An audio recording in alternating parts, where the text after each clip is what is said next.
Hola, ¿qué tal? Mi nombre es Héctor Paul Luján. Actualmente estoy estudiando la Ingeniería en Tecnologías Computacionales en la Universidad CNSI en modalidad virtual con matrícula AL069184.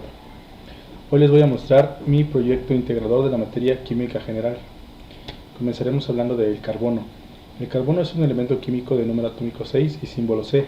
Posee una masa molar de 12 gramos. Debido a su presencia en la naturaleza es denominado por los científicos como el pilar de la química orgánica. Es sólido a temperatura ambiente. Dependiendo de las condiciones de formación, puede encontrarse en la naturaleza en distintas formas alotrópicas, carbono amorfo y cristalino en forma de grafito o diamante. Es el pilar básico de la química orgánica. Se conocen cerca de 10 millones de compuestos de carbono y forma parte de todos los seres vivos conocidos. El carbono es uno de los elementos más importantes para la mayoría de los seres vivos. Además, se trata de un factor esencial para el desarrollo industrial, ya que sus características químicas son útiles para crear una gran variedad de compuestos industriales que son utilizados diariamente, como los medicamentos, los plásticos, los derivados del petróleo y el gas natural, al igual que se encuentra presente en los componentes de ciertos alimentos. Ahora hablaremos de las diferencias entre los elementos alcanos, alquenos, alquinos, cicloalcanos y cicloalquenos. Los alcanos también se conocen como hidrocarburos saturados o parafinas. La denominación de saturados se debe a que posee la máxima cantidad de hidrógeno que una cadena carbonada puede permitir. Los alquenos tienen menos hidrógeno que el máximo posible. Es por ello que se conocen como hidrocarburos insaturados. Los alquinos son hidrocarburos alifáticos de menor popularidad que los alquenos. Poseen un enlace en triple entre dos átomos de carbono adyacente.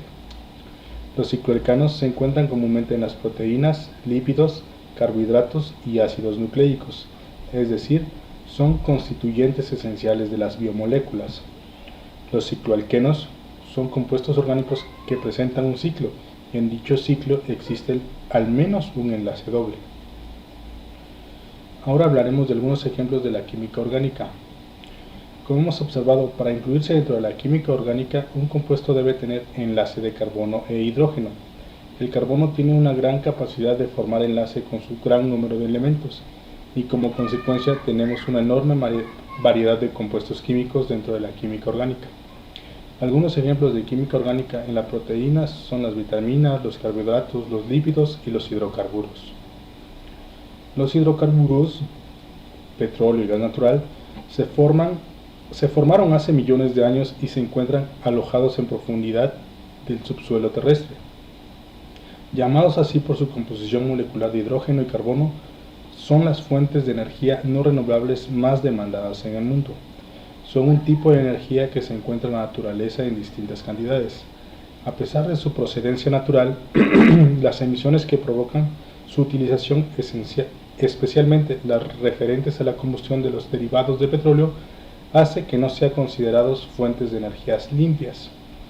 Los combustibles fósiles y sus derivados son las principales fuentes energéticas tanto para mover vehículos como para calefacción y la producción de energía eléctrica. Sin embargo, su combustión produce problemas medioambientales, de los cuales el principal es la emisión de gases de efecto invernadero, o CO2, aunque también lo es la emisión de azufre y óxidos de nitrógeno de gran capacidad contaminante. Ahora hablaremos de los beneficios y los perjuicios de los hidrocarburos. Los beneficios son una fuente de energía accesible de forma continuada. Las gasolinas y gasóleos son accesibles por doquier para el transporte. Muchos de los productos de nuestro entorno provienen del petróleo, como hemos hablado de los plásticos, cables, polímeros, fertilizantes, tejidos, zapatillas, etc. Y existen gran cantidades de reserva, por lo que su uso es muy constante y abundante. Los perjuicios, la emisión de gases contaminantes que se van a la atmósfera. Las grandes cantidades de reserva que existen en el mundo son mucho mayor a la capacidad del planeta de absorber las emisiones o los contaminantes. Es una energía importada de terceros países. Hay una gran dependencia de este recurso. Y los precios que son cambiantes. La inestabilidad es grande y eso produce desequilibrio en la economía y en la sociedad. Ahora hablaremos de la oxidación. La oxidación es una reacción química donde un compuesto cede electrones y por lo tanto aumenta su estado de oxidación. La reacción química opuesta a la oxidación se conoce como reducción, es decir, cuando una especie química acepta electrones. Estas dos reacciones siempre se dan juntas, es decir, cuando una sustancia se oxida, siempre es por la acción de otra que se reduce. Una cede electrones y la otra la acepta. Por esta razón, se prefiere el término general de reacciones de redox.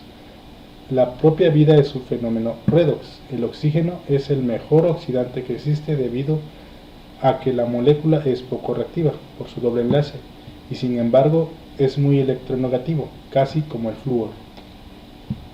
Toda esta información fue obtenida del Manual de Química General de la Universidad CNSI Virtual. Muchas gracias.